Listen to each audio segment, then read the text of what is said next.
क्या आपने कभी ऐसा कुछ किया है जिसे सोचकर आज भी दिल भारी हो जाता है? ऐसा कुछ जो आप पीछे जाकर ठीक करना चाहते हैं पर कर नहीं सकते? और फिर कोई कहता है प्रायश्चित करो, पर असली सवाल है सच्चा प्रायश्चित होता क्या है? क्या सिर्फ पछताना ही काफी है? क्या भगवान सच में हमें माफ कर सकते हैं? आज हम इसी सवाल का जवाब ढूंढेंगे, सच्चे प्रायश्चित की राह और भगवान की असीम क्षमा की गहराई। मान लीजिए एक बच्चा गलती से अपनी मां की कोई कीमती चीज तोड़ देता है। वह डरता है, छुपने की कोशिश करता है, पर जब मां उसकी आंखों में देखती है और कहती है बेटा सच बता दो, तब वो टूट जाता है और रोते हुए कहता है मां मुझसे गलती हो गई। उस समय मां गुस्से से ज्यादा उसकी सच्चाई और पछतावे को देखती है। उसी तरह हमारा भी रिश्ता है भगवान के साथ। हमसे भी गलतियां होती हैं, हम भी कभी कभी पाप के रास्ते पर भटक जाते हैं, लेकिन जब हम सच्चे दिल से प्रभु के चरणों में लौटते हैं तब भगवान हमें डांटने नहीं गले लगाने के लिए खड़े होते हैं। भगवद गीता अध्याय 9 श्लोक 30 में श्री कृष्ण कहते हैं, अगर कोई बहुत पापी भी हो पर मेरा एक निष्ठ भक्त बन जाए तो वह भी साधु कहलाता है।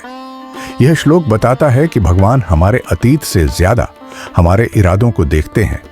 अगर मन से परिवर्तन आता है तो क्षमा भी उतनी ही सच्ची मिलती है।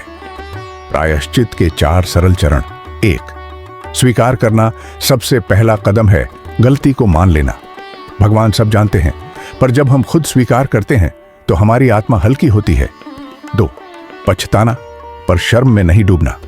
पछतावा वो होना चाहिए जो हमें प्रभु के और करीब ले जाए, न कि खुद से नफरत की ओर।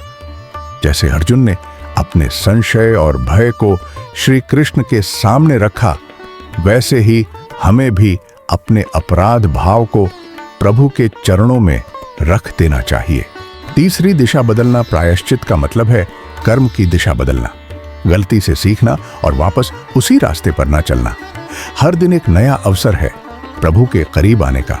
चौथी, ईश्वर से जुड़ जाना। खालीपन को सिर्फ प्रभु की भक्ति से ही भरा जा सकता है। जप, ध्यान, सेवा, ये सब आत्मा की सफाई करते हैं।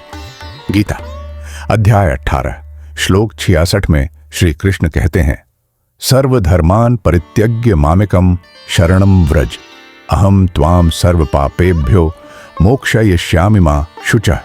मेरी शरण में आ जाओ, मैं तुम्हारे सारे पापों से तुम्हें मुक्त कर दूंगा, चिंता मत करो। तो अगर आप अपने जीवन में फिर से शुरुआत करना चाहते हैं, अगर आप चाहते हैं कि भगवान आपको फिर से अपनाए, तो याद रखिए प्रायश्चित कोई सजा नहीं है, यह एक अवसर है प्रेम में लौटने का। भगवान नाराज नहीं है, वो आपका इंतजार कर रहे हैं। आप बस एक कदम बढ़ाइए, बाकी रास्ता वो खुद तय करवा देंगे। अगर ये संदेश आपके दिल को छू गया हो तो कमेंट में लिखिए हरे ओम और अपने जीवन की नई शुरुआत प्रभु की कृपा से कीजिए। जय श्री कृष्ण।